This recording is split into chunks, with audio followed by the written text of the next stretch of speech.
Set first. पिछले set में हमने देख रखा था 25 क्वेश्चन, आज के सेट में देखेंगे अगले हम 25 क्वेश्चन।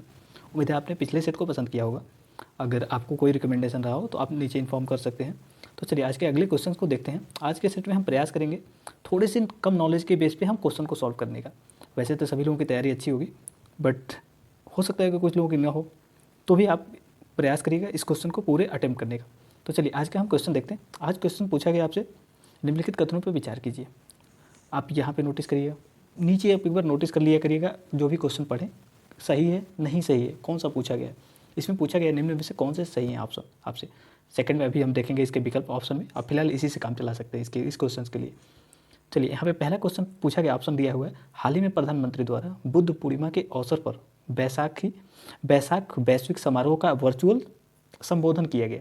जबकि दूसरा ऑप्शन दिया हुआ है, इस कार्यक्रम का आयोजन भारत के गृह मंत्रालय द्वारा अंतर्राष्ट्रीय बौद्ध परिषद के सहयोग से किया गया। तो बताइए इनमें से कौन सा ऑप्शन सही है। उम्मीद है सभी लोगों को थोड़ी सी जिज्ञासा आई होगी कि यहाँ पे मंत्रालय में डिफरेंस दिया जा सकता है। बिल्कुल सही है। यहाँ कौन सा मिनिस्ट्री होगा बताइए, यहाँ पे कल्चर मिनिस्ट्री होगा, संस्कृति मंत्रालय होगा, न कि गृह मंत्रालय। इसलिए हमारा दूसरा ऑप्शन गलत है, पहला ऑप्शन सही है। जिन लोगों ने ये ट्रिक अपनाया था उनका बिल्कुल सही है। अब यहाँ पे आपसे पूछा गया है कि कौन से ऑप्शन सही है, तो हमने देख रखा था दूसरा तो गलत था, तो हमारा सही होगा ए। अगर आपने ये लगाया था तो आपका बिल्कुल शानदार है, सही है। चलिए अगले हम ऑप्शन देखते हैं। यहाँ पे क्वेश्चन पढ़ते हैं। क्वेश्चन दिया हुआ है, तुलु भाषा के संदर्भ में निम्नलिखित कथनों पर विचार कीजिए। कथन एक दिया हुआ है, इस भाषा को तुलु भाषियों द्वारा भारत सरकार से आधिकारिक भाषा का दर्जा देने तथा संविधान की 8वीं अनुसूची में शामिल करने का अनुरोध किया गया है। दूसरा दिया हुआ है, तुलु एक द्रविड़ भाषा है जिसे बोलने व समझने वाले लोगों की संख्या मुख्यतः आंध्र प्रदेश के तटीय क्षेत्रों में रहने वाले हैं, मतलब जिलों में रहते हैं। जबकि तीसरा ऑप्शन दिया हुआ है आपको, इस भाषा में सबसे पुराने उपलब्ध शिलालेख 14वीं से 15वीं शताब्दी ईसावी के बीच के हैं। तो बताइए इनमें से कौन सा ऑप्शन सही है। उम्मीद है सभी लोगों ने आंसर लगा लिए होंगे। अगर आप इसमें थोड़ी सी बारीकियों से समझेंगे, ये भाषा किधर बोली जाती है, लगभग इसको 18 लाख लोग बोलते हैं। तो इतनी ज़्यादा लोग बोलते हैं इसको, फिर भी अभी इसको 8वीं अनुसूची में भी नहीं डाला गया और ना ही इसको भारत मतलब आधिकारिक भाषा का दर्जा दिया गया है। तो ये बिल्कुल सही है पहला ऑप्शन। इसकी मांग की जा रही है कि इस भाषा को तुलु भाषियों द्वारा भारत सरकार से आधिकारिक दर्जा दिए जाने की मांग की जा रही है। साथ ही 8वीं अनुसूची में क्या करने के लिए, डालने के लिए। 8वीं अनुसूची में कितनी भाषाएं हैं, अभी 22 भाषाएं हैं 8वीं अनुसूची में, इसको डाल दिया जाएगा तो अब क्या होगा, इसको प्रोत्साहन मिलेगा। जब यूपीएससी का एग्जाम देंगे तो तुलु भाषा भी उसमें एक ऑप्शन आएगा, तो ये प्रोविजन हो जाएगा। इसकी वजह से कहीं ना कहीं से संरक्षण इसको मिलेगा। लेकिन ये प्रोविजन को लेकर के, इस प्रोविजन को लेकर आलोचना इसलिए की जा रही है कि पहले राज्य सरकार तो इसको दर्जा दे, फिर उसके बाद केंद्र सरकार से मांग करे। राज्य सरकार खुद ही नहीं इसको दर्जा दे रखी हुई है। तो चलिए हमारा ये पहला ऑप्शन तो बिल्कुल सही है। दूसरे में देखते हैं, तुलु एक द्रविड़ भाषा है जिसे बोलने व समझने वाले लोग मुख्यतः आंध्र प्रदेश के तटीय जिलों में रहते हैं। ये आंध्र प्रदेश, यहाँ पे जो ऑप्शन दिया हुआ है ये गलत है। यहाँ पे होना चाहिए कर्नाटक, साथ ही तमिलनाडु के कुछ रीजन हो जाएंगे, तमिलनाडु नहीं केरल हो जाएंगे, कर्नाटक और केरल, कर्नाटक केरला के रीजन हो जाएंगे। तो कर्नाटक और केरल के रीजन में पाए जाते हैं तटीय क्षेत्रों में। तो हमारा दूसरा तो ऑप्शन गलत हो गया। तीसरे ऑप्शन की बात करें, अगर इस भाषा में सबसे पुराने उपलब्ध शिलालेख 14वीं से 15वीं ईस्वी शताब्दी के हैं, शताब्दी ईस्वी के बीच के हैं, तो बिल्कुल सही है। इतने पुराने इसके शिलालेख हैं। ऐसे में हमारा ऑप्शन सही हो गया सी। जिन लोगों ने सी लगाया था उनका बिल्कुल सही है, सी यहाँ पे करेक्ट आंसर होगा। चलिए नेक्स्ट क्वेश्चन आपसे पूछा गया है, मुगल वास्तुकला के संदर्भ में निम्नलिखित में से कौन सी उसकी महत्वपूर्ण विशेषताएं मानी जाती हैं। जैसे कि एक दिया हुआ मकबरे की मकबरे की 4 बाग शैली। दूसरा ऑप्शन दिया हुआ है कोने पर पतले बुर्ज। तीसरा ऑप्शन दिया हुआ है चौड़े प्रवेश द्वार। चौथा दिया हुआ स्पष्ट बल्बनुमा गुंबद। और पांचवा दिया हुआ सुंदर सुलेख। बताइए इनमें से कौन से ऑप्शन सही हैं किसके संबंध में, मुगल वास्तुकला के संदर्भ में। उम्मीद है सभी लोगों ने आंसर लगा लिए होंगे। जिन लोगों ने इसमें लगाया डी, उनका बिल्कुल सही ऑप्शन है। देखिए 4 बाग शैली को आप देखेंगे तो ताजमहल 4 बाग शैली में बना हुआ है। फिर अगर यहाँ पे दूसरे ऑप्शन की बात करेंगे, कोनों पर पतले बुर्ज, इसको आप मीनार जिसको कहते हैं, मीनार आपने देखा होगा, आप लोग ताजमहल गए होंगे वहाँ पे मीनार देखे होंगे। तो यहाँ पे कोनों पे बुर्ज, तो बिल्कुल सही है, उसी की विशेषताएं हैं। यहाँ पे कोनों पे बुर्ज होते, चौड़े प्रवेश द्वार, ये भी आप लोगों ने देखा होगा, काफ़ी चौड़े बड़े बड़े होते थे प्रवेश द्वार। फिर अगर चौथे की बात करें, स्पष्ट बल्बनुमा गुंबद, तो ये भी देखने के लिए मिलता था। पाँचवा जो ऑप्शन दिया सुंदर सुलेख, यहाँ पे बड़े हाल होते थे, तो ये चीज़ें होती हैं सुलेख। तो हमारा ऑप्शन यहाँ पे डी करेक्ट है। ये सभी विशेषताएं हमको मुगल वास्तुकला में देखने के लिए मिलती हैं। चलिए नेक्स्ट क्वेश्चन आपसे पूछा गया है, हुमायूं का मकबरा के संदर्भ में निम्नलिखित कथनों पर विचार कीजिए। कथन एक दिया हुआ है, इस मकबरे को मुगल का स्यानागार भी कहा जाता है, जो कि दूसरा दिया हुआ। यूनेस्को ने वर्ष 1986 में इसे विश्व धरोहर स्थल के रूप में मान्यता दिया था। तो बताइए इनमें से कौन से ऑप्शन सही है। एक ऑप्शन और भी यहाँ पे है, इसको देख लीजिए। यहाँ पे दिया हुआ है, यह मकबरा भारतीय उपमहाद्वीप का पहला उद्यान मकबरा है। तो बताइए इनमें से कौन से ऑप्शन सही है। उद्यान मकबरा जो हमने पहले अभी यहाँ पे देखा है, चारबाग शैली, कुछ इस प्रकार का। तो बताइए इनमें से कौन से ऑप्शन सही है। सही पूछा गया आपसे, हाँ सही पूछा गया। बताइए इनमें से कौन से ऑप्शन सही है। उम्मीद है सभी लोगों ने आंसर लगा लिए होंगे। पहले के ऑप्शन की बात करें, इस मकबरे को मुगलों का सेनागार भी कहा जाता है, तो बिल्कुल सही है। यहाँ लगभग 150 मुगलों का यहाँ पे क्या गया, दफनाया गया था यहाँ पे, इसलिए इसको मुगलों का सेनागार भी कहा जाता है। दूसरे ऑप्शन की बात करें, यह यूनेस्को के 1986 में इसे विश्व धरोहर स्थल के रूप में मान्यता दिया गया था, बिल्कुल सही है। यहाँ पे 86 की जगह क्या होना चाहिए, 1993 होना चाहिए। 1993 में इसको दिया गया था यूनेस्को के धरोहर के रूप में, तो इसलिए हमारा दूसरा ऑप्शन तो गलत हो गया। तीसरे की बात कर लेते हैं। यहाँ पे यह मकबरा भारतीय उपमहाद्वीप का पहला उद्यान मकबरा है, ये बिल्कुल सही है। इसी को ध्यान में रख करके फिर ताजमहल में बनाया गया था। तो हमारा सही आंसर हो गया 1 और 3। यहाँ पे ए हमारा करेक्ट आंसर हो गया। उम्मीद है सभी लोगों ने इसको लगा लिया होगा। चलिए नेक्स्ट ऑप्शन तक देखते हैं। नेक्स्ट क्वेश्चन आपसे पूछा गया है, शब्दों के यहाँ पे कुछ शब्द दिए गए हैं, इसके अर्थ लिखे गए, आपको वो बताना है। पहला दिया हुआ अस्ते, मतलब संग्रह, वृत्ति का परित्याग करना, संग्रह न करना। दूसरा दिया हुआ अपरिग्रह, चोरी की प्रवृत्ति का त्याग करना। और तीसरा दिया हुआ स्वध्यान, स्वयं को समझने का विज्ञान है। बताइए इनमें से कौन से ऑप्शन सही हैं। उम्मीद है सभी लोगों ने आंसर लगा लिया होगा। अस्ते मतलब होता है कि चोरी ना करना, चोरी की प्रवृत्ति का त्याग करना, तो हमारा ये हो जाएगा। अपरिग्रह मतलब संग्रहित ना करना, जैसे कि एक जगह धनों का संकेंद्रण। आज आप लोगों ने ऑक्सफॉर्म का रिपोर्ट देखा होगा। ऑक्सफॉर्म का रिपोर्ट क्या कहता है, 10% लोगों के पास, देश के 10% लोगों के पास 60% वेल्थ क्या हुआ, संकेंद्रित हो गया एक जगह। तो यही बात है यहाँ पे, अपरिग्रह मतलब संग्रहित ना करना, संग्रह के वृत्ति को त्याग करना। ये दोनों तो एक दूसरे से पलट दिए गए थे, ऐसे में हमारा बी करेक्ट हो जाएगा, क्योंकि तीसरा ऑप्शन केवल सही है। स्वध्यान मतलब होता है स्वयं को समझना, स्वयं को समझने का विज्ञान को ही कहते हैं स्वध्यान। उम्मीद आप लोगों ने लगा लिया होगा, जिन लोगों ने भी लगाया था उनका बिल्कुल करेक्ट है। चलिए अगला पूछा गया आपसे, औरंगजेब की मृत्यु के बाद गद्दी के लिए हुए संघर्ष में कौन विजयी हुआ। आपको इनमें से बताना है कौन विजयी हुआ था औरंगजेब की मृत्यु के बाद, जब युद्ध लड़ रहे थे सब आपस में सारे इसके भाई, किसके लिए, शासन के लिए। तो कौन इसमें विजयी होता है। ए दिया जुल्फिकार खां, बी दिया हुआ बहादुर शाह, सी दिया फरुखसियर और डी दिया मोहम्मद शाह। तो बताइए इनमें से कौन विजयी होता है। उम्मीद है सभी लोगों ने आंसर लगा लिया होगा। जिन लोगों ने लगाया है बी, उनका बिल्कुल सही है। बहादुर शाह जो होता है ये विजयी होता है। चलिए अगला क्वेश्चन देखते हैं। ये काफ़ी एज का रहा था, 65 ईयर का रहा था ओल्ड, और यही विजयी होता है। इसको मोहम्मद मुअज्जम भी कहते हैं। बहादुर शाह को, ये तो उसकी पदवी थी, अपना ये ग्रहण किया हुआ था, लेकिन इसका असली नाम था मोहम्मद मुअज्जम। ये 65 ईयर का, काफ़ी ओल्ड था, ज़्यादा समय तक टिकता नहीं है, फिर मर जाता है ये। इसके बारे में कुछ और चीज़ जानेंगे।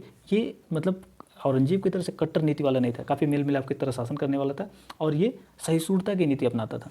कौन, बहादुर शाह या मोहम्मद मुअज्जम, ये दोनों बातें याद रखिएगा। चलिए नेक्स्ट क्वेश्चन देखते हैं। उम्मीद आप लोगों ने इसको पढ़ा होगा।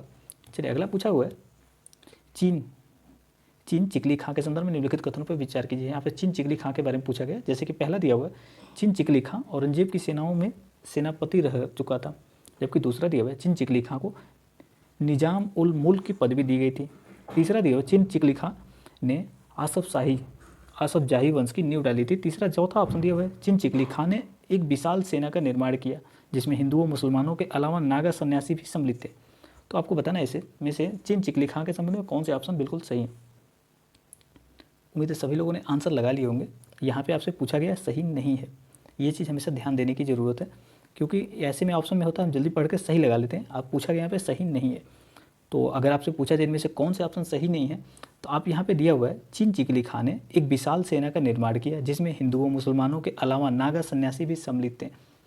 तो इसमें अगर आप देखेंगे तो ये ऑप्शन गलत है चौथे में, बाकी सभी ऑप्शन सही हैं। चीन चिकली खां औरंगजेब की सेना में सेनापति रह चुका था, ये बिल्कुल सही है। दूसरे ऑप्शन की बात करें, चीन चिकली खां को निजाम उल मुल्क की पदवी दी गई थी, ये भी बिल्कुल सही है। तीसरे ऑप्शन की बात करें, चीन चिकली ने आसफ जाही वंश की नींव डाली थी, ये भी बिल्कुल सही है। लेकिन अगर देखें तो यहाँ पे जो दिया हुआ है, हिंदुओं मुसलमानों के अलावा इसमें नागा सन्यासी भी सम्मिलित थे, तो ये बिल्कुल गलत है। अगर यहाँ पे दिया चीन चिकली खां के जहाँ अवध के नवाब के बारे में दिया होता तो बिल्कुल सही हो जाता है, लेकिन चीन चिकली खां के बारे में ये भी गलत है। चौथा ऑप्शन तो हमारा सही आंसर हो गया केवल बी, क्योंकि इसमें सही नहीं पूछा गया था, तो चौथा ऑप्शन सही नहीं, बाकी सभी ऑप्शन सही हैं। आप एक बार इसको मिडिवल हिस्ट्री का बुक खोल करके, मॉडर्न इंडिया का बुक खोल के एक बार देख लेंगे तो थोड़ा सा स्पष्ट हो जाएगा। चलिए, क्योंकि इसको स्पष्ट कर पाना बहुत मुश्किल है, थोड़ा सा जटिल हो जाता है, मिडिल इंडिया का थोड़ी पूरी हिस्ट्री समझानी पड़ेगी।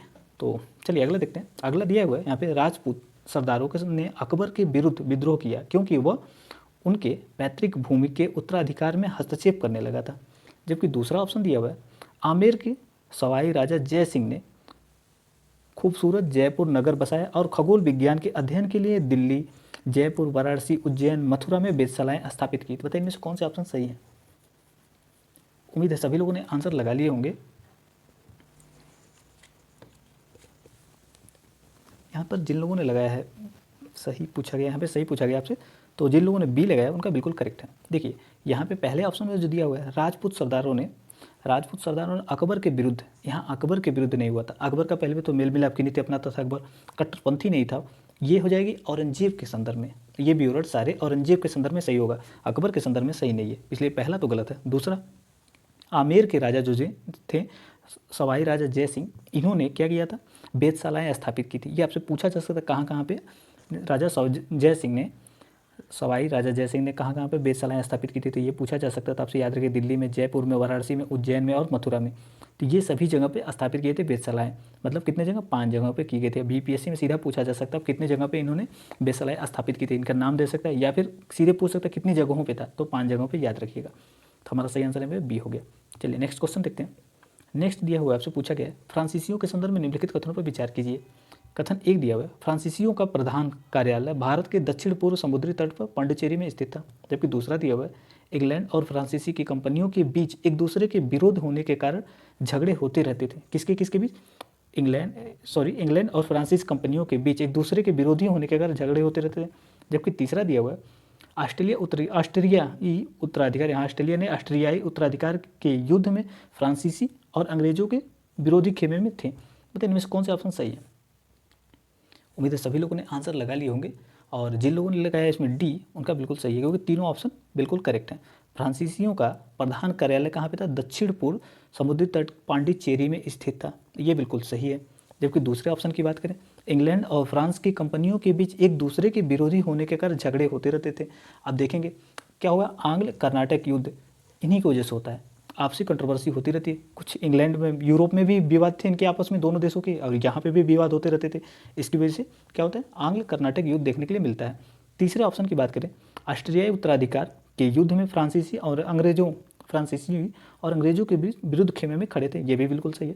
हमारा सही आंसर यहाँ पर हो जाएगा डी। अगर आपने डी लगाया चुना था तो बिल्कुल सही है, यहाँ पे डी आंसर करेक्ट है। एक रीजन और भी था, अगर हम यहाँ पे देखें, दोनों एक दूसरे के विरोधी खेमे में खड़े थे, क्यों?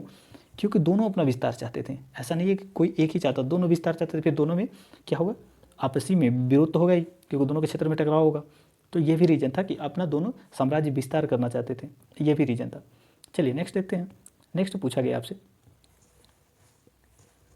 कर्नाटक युद्ध के संदर्भ में निम्नलिखित कथनों पर विचार कीजिए। कथन 1 दिया हुआ है, कर्नाटक की राजधानी मद्रास पांडिचेरी के बीच स्थित एक अर्काट शहर में थी। जबकि दूसरा दिया हुआ है, उस समय डुप्ले पांडिचेरी में फ्रांसीसी कंपनी का मुख्य अधिकारी था।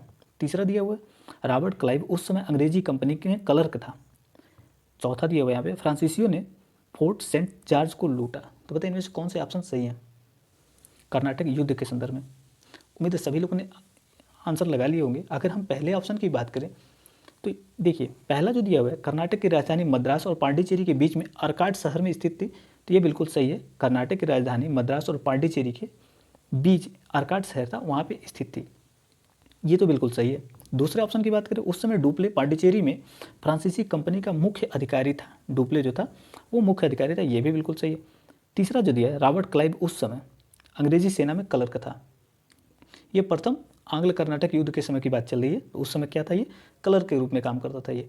और तीसरे की बात करें, फ्रांसीसी ने फोर्ट सेंट जॉर्ज को लूटा, ये भी बिल्कुल सही है। इसी लूटने को जैसे आगे भी युद्ध होता है, तो हमारा सही है डी। जिन लोगों ने डी लगाया था उनका बिल्कुल करेक्ट आंसर है। एक चीज़ आप कर सकते हैं, यहाँ पे जो किले दिए हुए हैं, फोर्ट सेंट जॉर्ज कॉलेज, यहाँ पे फोर्ट सेंट जॉर्ज किले हैं जो, इनको आप फिर से एक बार फोर्ट विलियम किला, ये सबका थोड़ा सेपरेट करके रख सकते हैं। हो सकता है मिलान करने के लिए दिया जा सके आपसे। जैसे कि ये अगर देखेंगे तो ऐसे में पूछा जाए, ये मद्रास में था, कहाँ पे था? फोर्ट सेंट जॉर्ज किला, ये मद्रास में था। वैसे ही अगर पूछा जाए आपसे फोर्ट विलियम किला, ये कहाँ पे था? कोलकाता में था। तो इस तरीके से आपसे पूछा जा सकता है, तो आप इन चीज़ों को थोड़ा सा तैयार रख लें। चलिए नेक्स्ट क्वेश्चन देखते हैं। नेक्स्ट पूछा गया यहाँ पे, औरंगजेब की मृत्यु के बाद मुगल शासकों के गद्दी पर बैठने के सही क्रम कौन से हैं? ए दिया हुआ है बहादुर शाह प्रथम, जहांदार शाह, फर्रुखसियर और शाह आलम द्वितीय, जबकि बी में दिया हुआ है बहादुर शाह प्रथम, फर्रुखसियर, शाह आलम द्वितीय और जहांदार शाह। सी में दिया है फर्रुखसियर, शाह आलम द्वितीय, बहादुर शाह और प्रथम, बहादुर शाह प्रथम और जहांदार शाह, जबकि डी में दिया शाह आलम द्वितीय, बहादुर शाह प्रथम, जहांदार शाह और फर्रुखसियर। तो बताइए इनमें से कौन से ऑप्शन सही हैं? औरंगजेब की मृत्यु के बाद शासन पर बैठने, गद्दी पर बैठने वाले क्रम में कौन कौन से शासक रहे हैं? तो उम्मीद है सभी लोगों ने आंसर लगा लिया होगा। जब औरंगजेब की मृत्यु हुई थी 1760 में, तो कौन गद्दी पहले बैठता है? सबसे पहले आप देखेंगे ऐसे में बहादुर शाह प्रथम आ जाएगा, फिर जहांदार शाह आ जाएगा, फिर फर्रुखसियर आ जाएगा, फिर शाह आलम द्वितीय हो जाएगा। तो 1707 से 1712 तक, अर्थात 1712 तक ये रहता है बहादुर शाह प्रथम। फिर इसके बाद जहांदार शाह आता है, इसके बाद ही 1712 से 1713, बस साल ही तक, बहुत ज़्यादा लंबा समय तक शासन नहीं करता है, केवल 1 ईयर ही शासन करता है, मतलब 1712 से 1713 तक जहांदार शाह। फिर उसके बाद फर्रुखसियर आता है, ये ज़्यादा समय तक ये भी नहीं शासन करता है, फर्रुखसियर भी, ये भी 5 ही साल शासन करता है, मतलब 1713 से 1718 तक शासन करता है। शाह आलम द्वितीय की बात कर लें, शाह आलम द्वितीय थोड़ा लंबा शासन करता है। तो ऐसे में हमारा सही आंसर हो गया ए। जिन लोगों ने ए लगाया था उनका बिल्कुल करेक्ट ऑप्शन है। चलिए नेक्स्ट क्वेश्चन देखते हैं। नेक्स्ट पूछा गया आपसे, नादिर शाह का आक्रमण निम्नलिखित में से किस मुगल बादशाह के समय में हुआ था? ए दिया हुआ बहादुर शाह प्रथम, बी दिया हुआ फर्रुखसियर, सी दिया हुआ मोहम्मद शाह और डी दिया औरंगजेब। तो बताइए इनमें से किसके शासनकाल में नादिर शाह का आक्रमण होता है? उम्मीद है सभी लोगों ने आंसर लगा लिया होगा। एक चीज़ आपसे और पूछा जा सकता है, सन कब वो हुआ था, नादिर शाह ने किस सन में आक्रमण किया था?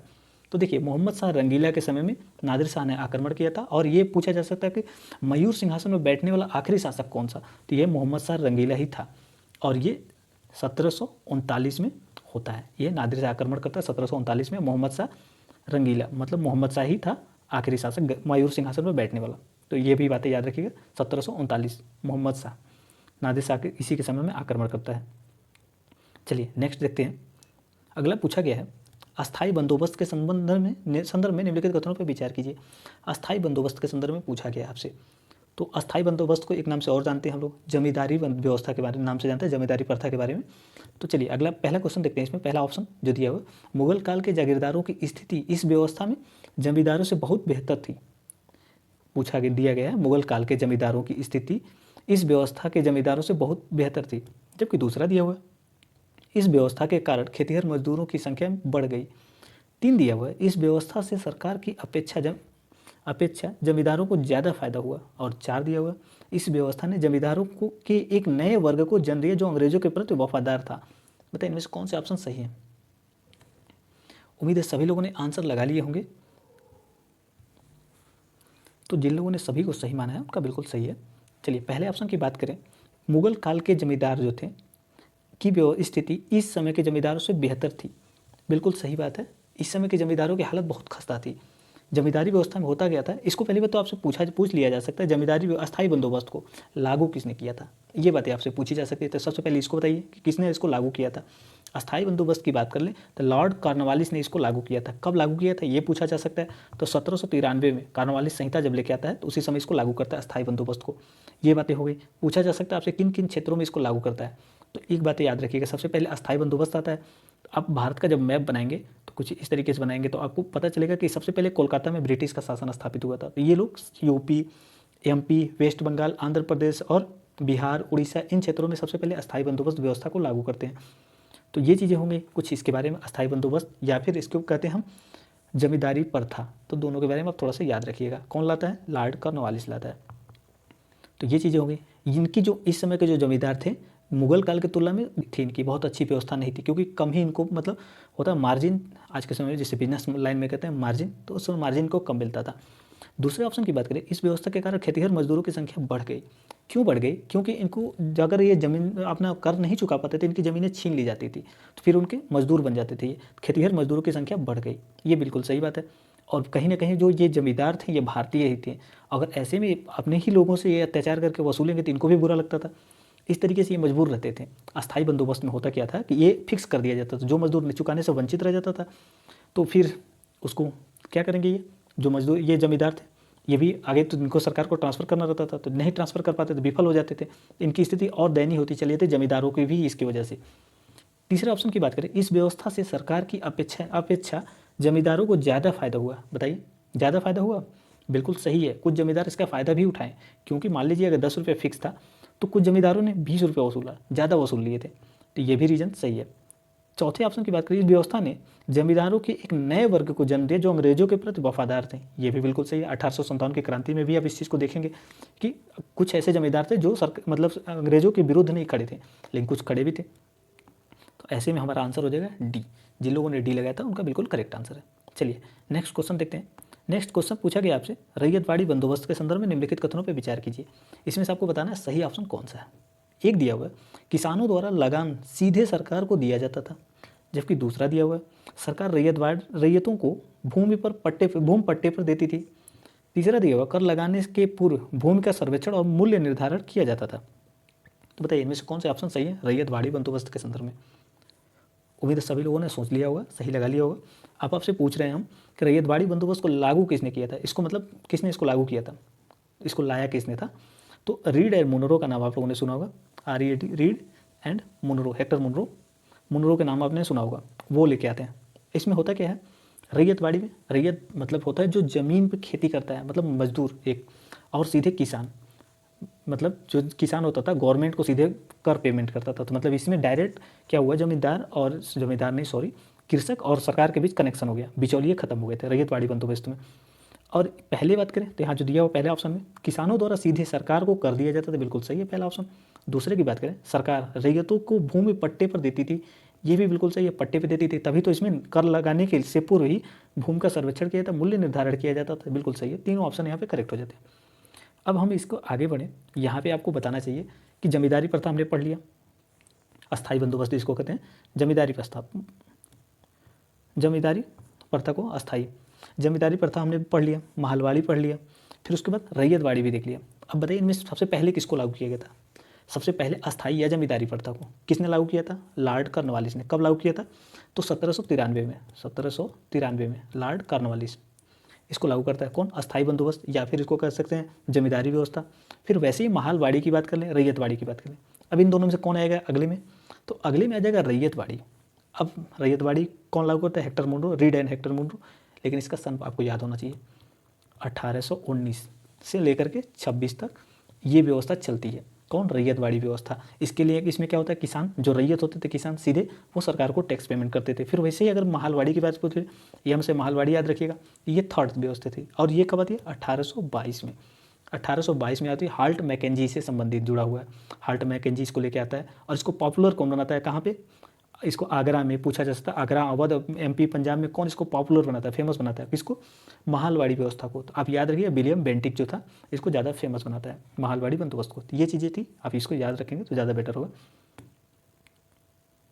इसमें पूछा गया था कौन सा ऑप्शन सही है, हमारे तीनों ऑप्शन सही थे, इसलिए सी हमारा करेक्ट आंसर होगा।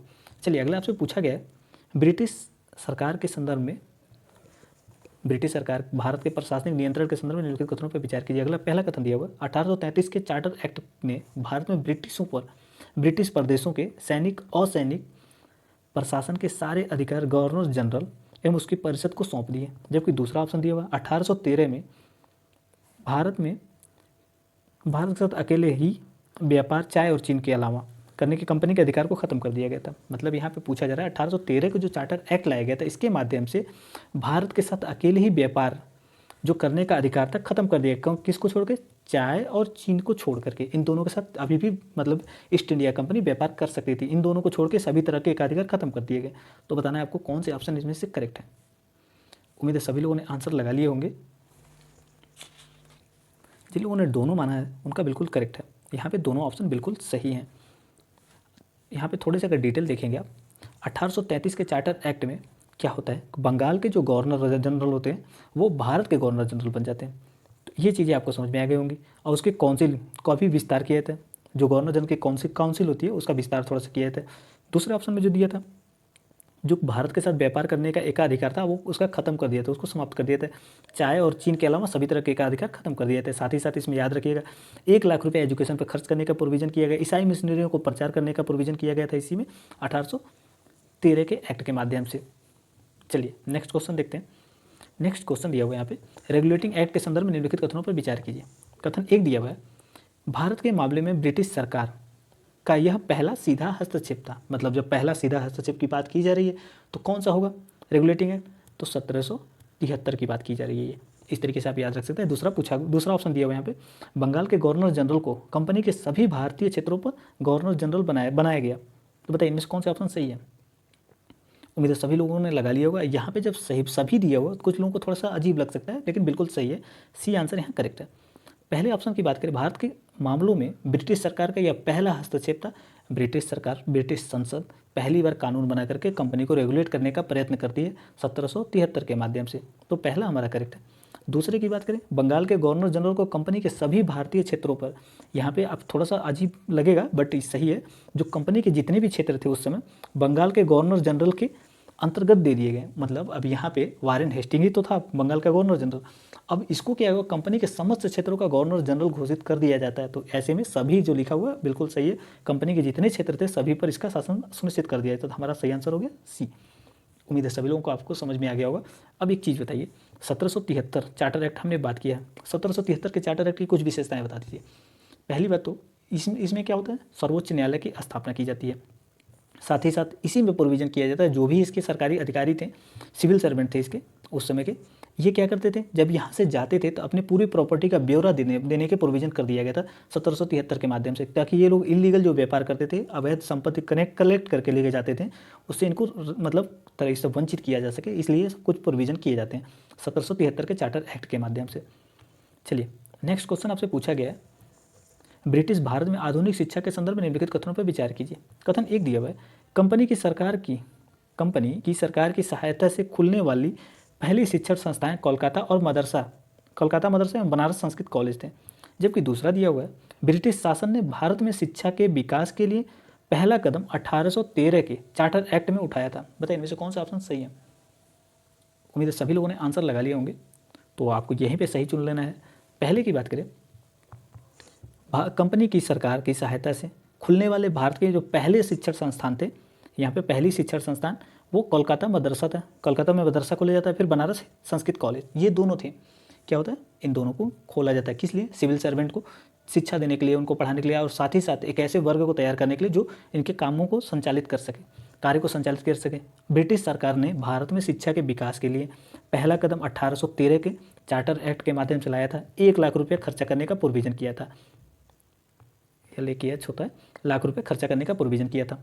तो उम्मीद है आप लोगों को समझ में आएगा। बहुत पहले हमने कई बार इसको बताया कि 1813 के चार्टर एक्ट के माध्यम से प्रोविज़न किए गए, 1 लाख रुपया खर्चा किया जा रहा था। साथ ही साथ जो मदरसे थे उनको यहाँ पे ईसाई मिशनरी थे, उनको प्रचार प्रसार करने के लिए भारत में आने की अनुमति भी दी जाती है। साथ ही साथ चीन और चाय टी इसको छोड़ करके बाकी सभी तरह के एकाधिकार खत्म कर दिए थे। और ये भी एकाधिकार 1833 के चार्टर एक्ट में आप देखेंगे उसमें खत्म कर दिए थे। चाय और चीन के साथ भी जो एकाधिकार थे उसको भी समाप्त कर दिया था। उम्मीद आपको समझ में आ गया होगा। यहाँ पे हमारा आंसर सही हो गया सी। अगर आपने सी लगाया था तो बिल्कुल सही है, आपका करेक्ट आंसर है। चलिए अगला पूछा गया है, 1857 के विद्रोह के प्रमुख कारण थे। 1857 के जो प्रमुख विद्रोह के प्रमुख कारण कौन कौन से थे ये बताया, पूछा गया आपसे। जैसे कि पहला दिया हुआ है, ब्रिटिशों द्वारा देश का आर्थिक शोषण। जबकि दूसरा दिया हुआ, प्रशासन के निचले स्तर पर व्याप्त भ्रष्टाचार। तीसरा दिया हुआ ऑप्शन, लॉर्ड डलहौजी का अवध का विलय। बताइए इनमें से कौन से कारण सही थे 1857 के विद्रोह के। उम्मीद है सभी लोगों ने आंसर लगा लिया होगा। जिन लोगों ने डी लगाया था उनका बिल्कुल करेक्ट है। अगर इसी में जोड़ दिया जाए भेदभाव की नीतियाँ, तो यहाँ पे जब मान लीजिए निचले स्तर पर प्रशासन में व्याप्त भ्रष्टाचार था तो ये भी तो भेदभाव ही होता था। करेक्ट है। ब्रिटिशों द्वारा देश का आर्थिक शोषण, अब दादा भाई नौरोजी का उस समय देखे होंगे, बहुत सारे लोगों ने इस तरह का ड्रेन ऑफ वेल्थ के बारे में थोड़ी सी चर्चा करनी शुरू कर दी थी, ये भी रीजन था। साथ ही साथ जो हमारी सेनाएँ थी, मतलब उस समय जो सेना में लोग सम्मिलित थे, उनके धार्मिक मामलों में हस्तक्षेप किया जा रहा था। साथ ही साथ विधवा पुनर्विवाह जैसे एक्ट ला करके इन लोगों को लग रहा था कि हमारे धार्मिक मामलों में हस्तक्षेप कर रहे हैं। ये सभी कारण उस समय 1857 की क्रांति के प्रमुख रूप से जिम्मेदार थे, जिनकी वजह से 1857 की क्रांति होती है।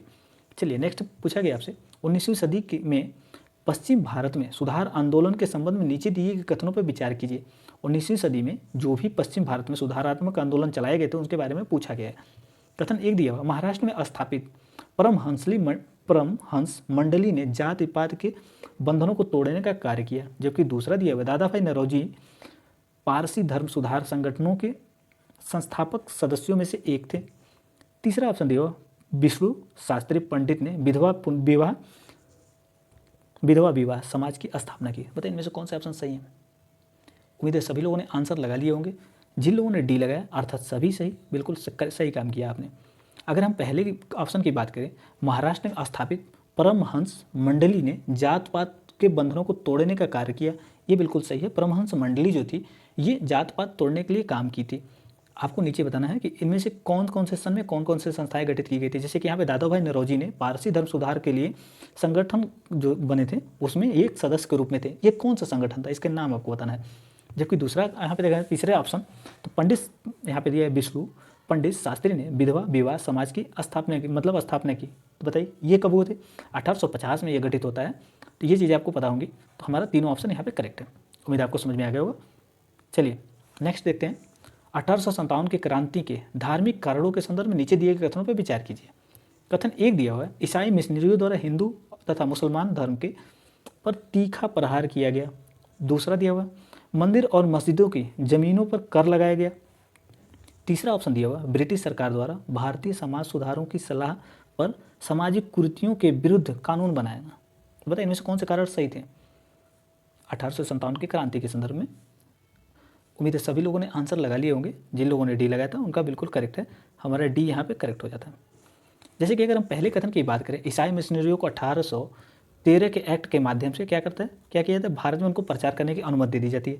अब ये ईसाई मिशनरियाँ जो थी कभी कभी जनजाति क्षेत्रों में जाके फिर हिंदू मुस्लिम इन सभी पे तीखे प्रहार करने शुरू कर दिए, क्योंकि इनकी कमियों पर इन्होंने फोकस किया और प्रहार करके कुछ लोगों को, वंचित वर्गों को अपने तरफ आकर्षित करने का प्रयास किया। इसकी वजह से क्या हुआ, जो हिंदू थे, मुस्लिम थे, साथ ही जनजाति थे, काफ़ी आक्रोशित हो गए। आक्रोशित होने की वजह से आंदोलन शुरू कर दिए। साथ ही दूसरे ऑप्शन की बात करें, यहाँ पे मंदिर और मस्जिदों की ज़मीनों पर कर लगाया गया। कर लगाने की वजह से, क्योंकि ये आप लोगों ने पढ़ेंगे कि जब सभी तरह का अभी तक जितने भी मतलब शासक आए थे भारत में, वो इनफैक्ट ये मुगल भी थे, इन्होंने भी जो धार्मिक मंदिर थे वहाँ पे कर लगाने का काम नहीं किया था। धार्मिक यात्राओं पे कर लगाया था, जजिया कर लगाए थे, लेकिन मंदिरों पे कर नहीं लगाए थे, ना ही मस्जिदों पे। ये पहले ऐसे शासक थे जो इन ज़मीनों पे भी कर लगाने लगे, क्योंकि ये ज़मीनें मुफ्त में होती थी, इनके सर्वाइवल के लिए ज़मीनें भी दी जाती थी। अब उन पर भी कर लगने लगा। इसकी वजह से लोगों में आक्रोश फैल गया। साथ ही ब्रिटिश सरकार द्वारा भारतीय समाज सुधार की सलाह पर सामाजिक कुरीतियों के विरुद्ध कानून बनाए जाने लगे। जो सामाजिक कुरीतियाँ जैसे कि विधवा पुनर्विवाह एक्ट लाया गया, इसकी वजह से भी आंदोलन शुरू हो गए। तो हमारा डी आंसर यहाँ पे करेक्ट हो जाता है। विधवा पुनर्विवाह अधिनियम कब लाया जाता है, याद बताइए। आप लोगों को याद आ रहा होगा कि 1856, बिल्कुल सही, 1856 में ही लाया जाता है। अवध का विलय कब किया जाता है, उसको आपको बताना है। अवध का विलय कब किया जाता है और किस रीजन को बता के किया जाता है अवध का विलय। चलिए नेक्स्ट देखते हैं। नेक्स्ट पूछा गया, निम्नलिखित कथनों में से कौन सी घटनाएं सबसे पहले घटित हुई थी। उम्मीद है सभी लोगों ने आंसर लगा लिया होगा। अगर हम पहले की बात करें, स्वामी दयानंद सरस्वती ने आर्य समाज की स्थापना की। दूसरा दिया हुआ यहाँ पे बी दिया हुआ, दीनबंधु मित्र ने नील दर्पण का लेखन किया। सी दिया, बंकिम चंद्र चट्टोपाध्याय ने आनंद मठ का लेखन किया। और डी दिया, सत्येंद्र नाथ टैगोर ने इंडियन सिविल सर्विस परीक्षा में सफल पाने वाले प्रथम भारतीय बने। तो इनमें से बताइए सबसे पहले कौन सी घटना होती है। उम्मीद है सभी लोगों ने आंसर लगा लिए होंगे। अगर हम पहले ऑप्शन की बात करें, स्वामी दयानंद सरस्वती ने आर्य समाज की स्थापना की। यह स्थापना कब करते हैं बताइए, 1875 में। 1875 में आर्य समाज की स्थापना होती है। नील दर्पण की बात कर ले, दीनबंधु मित्र ने नील दर्पण के बारे में बताया था, और इसमें जो खेती करने वाले थे, नील विद्रोह के बारे में भी इसमें चर्चा किया गया। तो इसका मतलब इसका लेखन कब हुआ था नील दर्पण का, तो ये 1859 में इसको हुआ था। बंकिम चंद्र चट्टोपाध्याय ने आनंद मठ का लेखन किया। ये कब होता है, बंकिम चंद्र चट्टोपाध्याय ने आनंद मठ का लेखन कब किया था, तो ये लेखन होता है 1882 में। इसको देखेंगे 1882 में इसको लिखे थे बंकिम चंद्र चट्टोपाध्याय आनंद मठ। वैसे ही अगर देखें, Satyendranath Tagore Indian civil service परीक्षा सफल पाने वाले प्रथम सदस्य कब बनते हैं, मतलब प्रथम भारतीय बनते हैं, कब बनते हैं, ये होते हैं 1863 में। 1863 में घटना देखने के लिए मिलती है।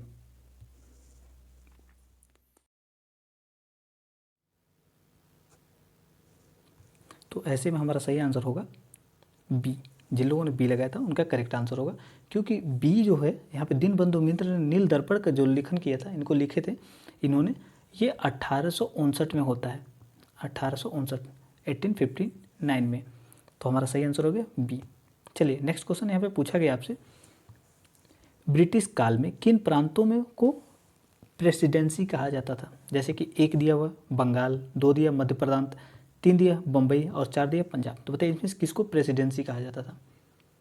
उम्मीद है सभी लोगों ने आंसर लगा लिया होगा। जिन लोगों ने सी लगाया था उनका बिल्कुल सही है, इनको प्रेसिडेंसी नहीं कहा जाता। बंगाल, बम्बई, मद्रास ये प्रेसिडेंसियाँ थी। तो सही हो गया आंसर हमारा सी, 3 प्रेसिडेंसी थे। चलिए अगला पूछा गया आपसे, ब्रिटिश भारत की सरकार द्वारा अफगानिस्तान के साथ संघर्ष करने के प्रमुख उद्देश्य क्या थे? क्या कारण था कि ब्रिटिश जो सरकार थी वो अफगानिस्तान के साथ संघर्ष कर रही थी? 1 दिया हुआ अफगानिस्तान के खनिज संसाधनों पर कब्जा करने के लिए, जबकि 2 दिया हुआ बी दिया हुआ अफगानिस्तान नागरिकों को भारत तथा दक्षिण पूर्व एशिया में श्रमिक के रूप में काम कराने की इच्छा के लिए। 3 दिया हुआ यहाँ पे रूस की सामरिक चुनौती का सामना करना तथा मध्य एशिया में ब्रिटिश के व्यापारिक हितों को आगे बढ़ाना। और डी दिया फ्रांस को मध्य एशिया में व्यापारिक गतिविधियों से बाहर करना। बताइए इनमें से कौन से कारण मतलब जिम्मेदार थे जिसकी वजह से जो अंग्रेज थे वो अफगानिस्तान से युद्ध लड़ रहे थे? यहाँ पे हमारा सही आंसर हो गया सी। सी इसलिए था, आंग्ल अफगान युद्ध इसलिए हो रहा था क्योंकि रूस की जो सामरिक चुनौतियों का सामना करने से ये बच सकें, साथ ही साथ मध्य एशिया में ब्रिटिश के व्यापारिक हितों को आगे बढ़ाया जा सकता है कि मध्य एशिया में प्रवेश करके वहाँ पे भी अपने सामरिक स्थिति को सुनिश्चित कर पाएँ। हमारा सही आंसर हो गया सी। जिन लोगों ने सी लगाया था उनका बिल्कुल करेक्ट आंसर है। चलिए नेक्स्ट देखते हैं, भारत के में अस्थायी स्वशासन का आरंभ किस वायसराय के काल में होता है? 1 दिया हुआ लॉर्ड मेयो, बी दिया है लॉर्ड लीटन और सी दिया लॉर्ड रिपन और डी दिया है लॉर्ड डफरिन। तो बताइए इनमें से कौन सा ऑप्शन सही है? अस्थायी शासन का जनक लॉर्ड रिपन को कहा जाता है इस 1882 में। ये इसके लिए काफ़ी अच्छा काम करता है। तो ऐसे में हमारा सी आंसर करेक्ट हो गया। अब लॉर्ड रिपन के बारे में 2-3 बातें बता सकते हैं तो ज़रूर बताइएगा। चलिए नेक्स्ट क्वेश्चन देखते हैं, आज का आखिरी क्वेश्चन। 1857 के क्रांति के विद्रोह 1857 के विद्रोह के बाद ब्रिटिश ने किन्हें लड़ाकू जातियां घोषित किया? 1 दिया हुआ पंजाबियों को, 2 दिया है बिहारियों को, 3 दिया गोरखों को और 4 दिया पठानों को। तो बताइए इनमें से किसको मतलब 1857 के क्रांति के बाद किनको लड़ाकू घोषित किया था ब्रिटिशों ने? अब लड़ाकू सेंस आप उस तरीके से मत लीजिएगा कि वो लड़ने में बहुत अच्छे थे, लड़ने में अच्छे थे लेकिन वो ब्रिटिश सरकार के काफ़ी सहायता किए थे, इसलिए अंग्रेज़ों का इन्होंने साथ दिया था, उनको इन्होंने लड़ाकू जातियाँ घोषित की थी। तो आप इस समय देखेंगे आर्मी में भी इनके नाम से कई सारी विंग्स बनाए गए हैं। तो इस ऐसे में हमारा हो गया पंजाबियों को, बिल्कुल करेक्ट है। गोरखा, ये भी आप लोगों को गोरखा ये भी थे। फिर ऐसे में आप देखेंगे पठान, इनको भी एक तरह से लड़ाकू जाति घोषित किया था इन्होंने। तो हमारा सही हो गया सी। जिन लोगों ने सी लगाया था उनका करेक्ट है। चलिए ये सेट देखने के लिए धन्यवाद।